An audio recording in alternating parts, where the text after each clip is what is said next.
Assalamualaikum warahmatullahi wabarakatuh. Bertemu lagi dengan channel Berbagi Ilmu.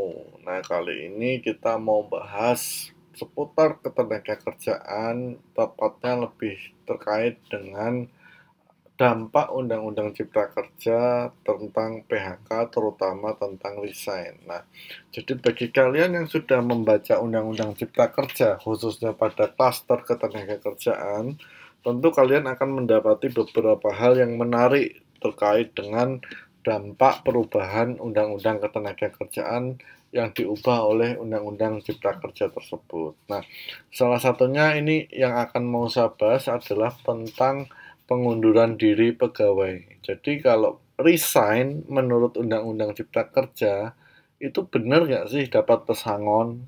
Nah, kita mau lihat ya aturan sebelumnya seperti apa, kemudian aturan yang baru seperti apa. Nah, mudah-mudahan ini bisa memberikan wawasan dan insight baik Anda yang sebagai pekerja maupun Anda yang sedang mendalami dunia ketenagakerjaan. Nah, kita langsung saja masuk ke materi.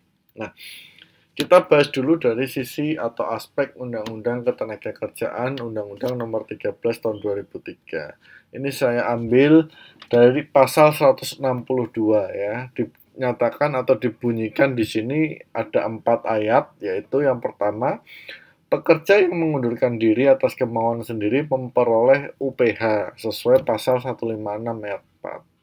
Bagi pekerja yang mengundurkan diri atas kemauan sendiri, yang tugas dan fungsinya tidak mewakili kepentingan pengusaha secara langsung, selain menerima uang penggantian hak, diberikan uang tanda pisah atau uang pisah yang besarnya dan pelaksanaannya diatur dalam perjanjian kerja, PP atau PKB. Ayat 3-nya, pekerja yang mengundurkan diri sebagaimana dimaksud ayat 1 harus memenuhi syarat mengajukan pengunduran diri secara tertulis selambat-lambatnya 30 hari sebelum tanggal mulai pengunduran diri, tidak terikat ikatan dinas, dan tetap melaksanakan kewajibannya sampai tanggal mulai pengunduran diri. Ayat terakhirnya, ayat keempat, PHK dengan alasan pengunduran diri atas kemauan sendiri dilakukan tanpa penetapan lembaga penyelesaian perselisihan hubungan industrial. Nah, cukup jelas ya, jadi kalau di Undang-Undang 13, orang resign itu haknya UPH plus tanda pisah yang diatur di PP atau PKB atau di PK. Ya, itu Undang-Undang 13. Nah, kita mau lihat Undang-Undang 11 tahun 2020 terkait Cipta Kerja, lebih tepatnya atau spesifiknya pada klaster ketenagakerjaan. Nah, kalau Anda lihat, tadi kan pasal 160 berapa tadi ya, 60 sekian lah ya. Nah, pasal itu dihapus oleh Undang-Undang Cipta Kerja. Nah, Anda bisa cek gitu ya. Jadi dari pasal 161 sampai pasal 172 itu adalah sebab-sebab PHK. Salah satunya adalah pengunduran diri dan itu dihapuskan. Nah, lalu bagaimana cara kita bisa tahu itu PHK-nya mendapat kompensasi atau tidak? Nah, Undang-Undang Cipta Kerja merubah atau menyisipkan satu pasal, yaitu pasal 154 huruf A, 154A. Dibunyikan di situ adalah pemutusan hubungan kerja dapat terjadi karena alasan A, B, C, D, E, F, G, H, I, J, dan seterusnya. Nah, yang I dia berbunyi adalah PHK dapat terjadi karena alasan I, pekerja atau buruh mengundurkan diri atas kemauan sendiri dan harus memenuhi syarat mengajukan permohonan pengunduran diri secara tertulis lambat-lambatnya 30 hari sebelum tanggal mulai pengunduran diri, tidak terikat dalam ikatan dinas, dan tetap melaksanakan kewajibannya sampai tanggal pengunduran diri. Nah, artinya mengundurkan diri adalah salah satu alasan untuk dapat terjadinya PHK menurut Undang-Undang Cipta Kerja. Lalu hak-haknya di mana? Kok nggak diatur? Kalau tadi kan di Undang-Undang Ketenagakerjaan langsung diatur tuh hak-haknya apa saja. Nah, kita lihat di pasal 156 versi Undang-Undang Cipta Kerja ya. Itu berbunyi ayat 1-nya, dalam hal terjadi pemutusan hubungan kerja atau PHK, pengusaha wajib membayar pesangon dan atau UPMK dan UPH yang seharusnya diterima. Ayat 2-nya ini hitungannya ya, ayat 3-nya hitungan UPMK, ayat keempat. Nah, UPH-nya pun berubah ya, yang awalnya ada 15% dari pesangon plus UPMK sekarang dihilangkan. Nah, tetapi yang menarik di sini, di Undang-Undang Cipta Kerja kalau kalian baca, itu bisa diartikan kalau PHK menurut tadi banyak item, salah satunya adalah mengundurkan diri, maka pengusaha atau pemberi kerja wajib membayarkan pesangon. Ya. Nah, pesangonnya adalah seperti ini. Jadi ada pesangon, UPMK, UPH. Ya. Nah, contoh kasusnya biar realnya seperti ini. Nah, A adalah pegawai tetap yang memiliki masa kerja 11 tahun. A mengajukan pengunduran diri, A tidak punya ikatan dinas dan mengajukan pengunduran dirinya sesuai prosedur. Apa saja hak yang didapat oleh A. Nah, kita lihat di Undang-Undang 13 dulu ya. Yang pertama pasti dia dapat yang namanya OPH, tadi sudah disebutkan.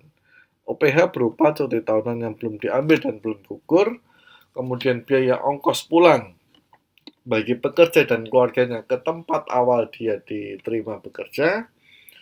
15% dari pesangon dan UPMK adalah 0 karena dia nggak dapat pesangon sama UPMK, maka 15% dikali 0.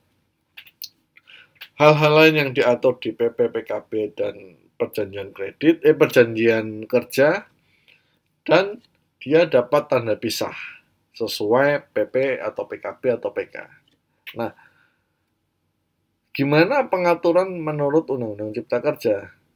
Nah, yang pasti dia dapat pesangon karena di 156 tadi disampaikan jika ada PHK maka pengusaha wajib memberikan pesangon UPMK dan UPH.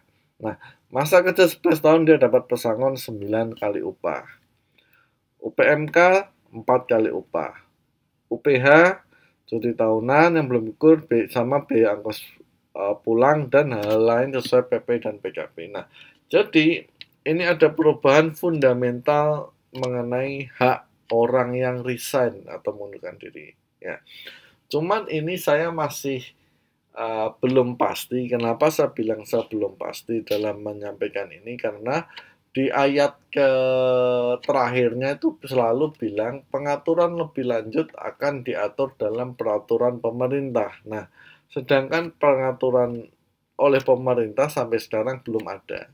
Apakah PP pemerintah itu nanti mengatur resign itu haknya adalah terpisah dari pesangon dan sebagainya sesuai Undang-Undang 13 atau tidak.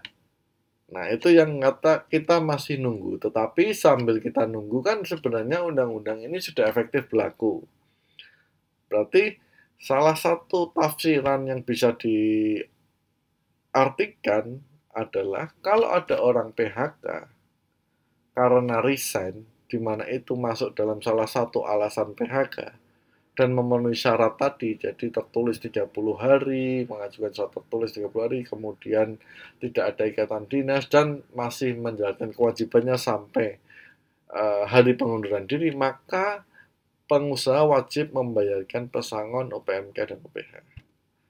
Sampai terbitnya nanti PP, apakah PP yang terbit dari turunan Undang-Undang Cipta Kerja ini akan mengatur lebih detail mengenai hak pegawai yang resign atau tidak. Tapi selama itu saya pikir ini bisa diinterpretasikan bahwa pegawai resign dapat pesangon UPMK dan UPH. Nah, itu saja dari saya. Saya terbuka untuk diskusi karena undang-undang ini juga undang-undang yang baru. Mungkin ada interpretasi lain atau ada penafsiran hukum yang lain. Saya sangat terbuka. Sekali lagi saya sampaikan ini hanya untuk bahan pembelajaran atau bahan untuk diskusi.